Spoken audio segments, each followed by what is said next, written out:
Gravy பண்ண பாருமா பிரியாணிக்கு. இப்போ 2 ஸ்பூன் எண்ணெய் ஊற்றிருக்கேன். கொஞ்சமாக கடுகு போட்டுக்கலாம். கொஞ்சம் சீரகம், கொஞ்சம் சோம்பு, கருவேப்பிலை,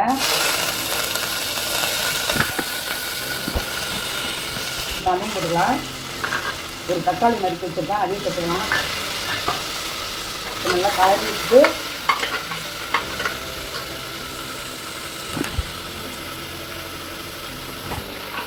ஒரு 1/4 ஸ்பூன் மஞ்சள் தூள் போட்டுக்கலாம். ஒரு ஸ்பூனு உப்பு போட்டுக்கலாம். 5 கத்திரிக்காய் கட் பண்ணி வச்சுருக்கேன், அதையும் சேர்த்துக்கலாம். கொஞ்சம் நல்லா கலரி விட்டுக்கலாமா.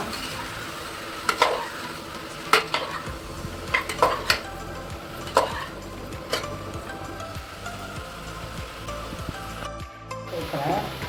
நான் வேறு எதுவும் சேர்க்க மாட்டேன். இது காரமாக ஒரு ஸ்பூன் போடலாம். ரொம்ப சுலவாக ஈஸியாகவும் செய்யலாம். இது இப்போ கடாயிலனா போட்டு வதக்கி அதை பண்ணி அது டைம் எடுக்கும். இது நீங்கள் குக்கரில் போட்டிங்கன்னா முடிஞ்சிச்சு. நீங்கள் எப்படி வச்சாலுமே இது நல்லா கிரேவி நல்லாவே வந்துடும். நீங்கள் கொஞ்சம் டேஸ்ட் கொடுக்கலாம்.